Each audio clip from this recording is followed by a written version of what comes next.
Welcome to First Issues. Thank you so much for watching. The culture around us influences everything we do. On a global scale, it influences the languages we speak, the food we eat, and the social norms that are expected. On a much smaller scale, the culture of a company can speak volumes of its mission, its values, and its aims.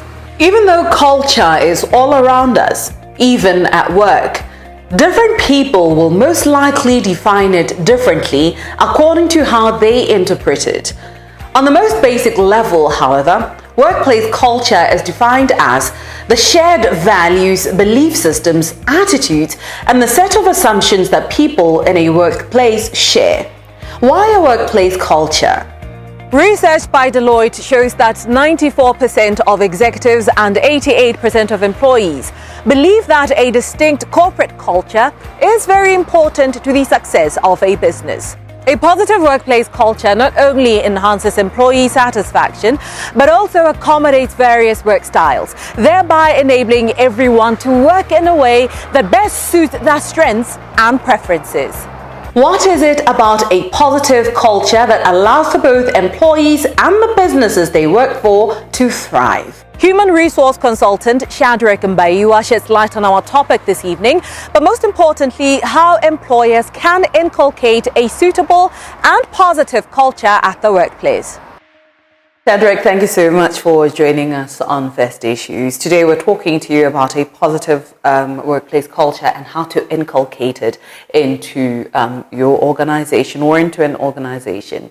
Let us first start by trying to understand what a workplace culture is and how it can be positive. A positive work culture, it's an environment which allows where people feel valued. And they feel supported and they are motivated to carry on with their work on a day-to-day basis. And this normally, it involves a number of issues that characterize this positive work culture. Things like mutual respect. Because if you work in an environment where you are respected, you feel valued in that environment.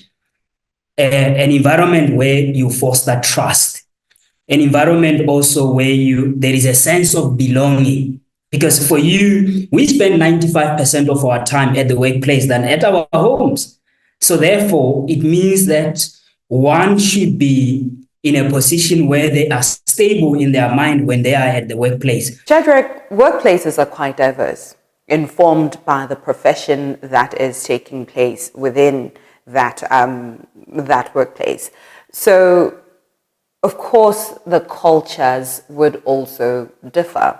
So then, how do employers make sure that the culture that they are trying to inculcate within their places of employ are suitable for that environment? One of the things that will define a tailored strategic plan, it would mean that you have to assess and define your desired culture. What is the culture that I desire to have in this organization? So once you understand the culture that you want to design or you want to have, then you do some activities that would talk to the strategy that you want to do. And one way of finding out what culture you can have within your organization is doing things like industrial theater.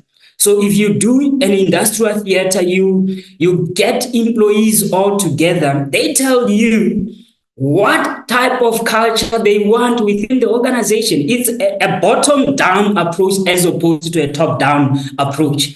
Then you take whatever that they have said to you and you tailor it to the culture that you want to have. While it is very important for a place of employ to have its own culture, we must also be cognizant of the fact that no one company could ever be an island, right? There are third parties that are very pertinent to the success of our order of business as well. So then how do we align our culture with the very diverse ones that our third parties come with?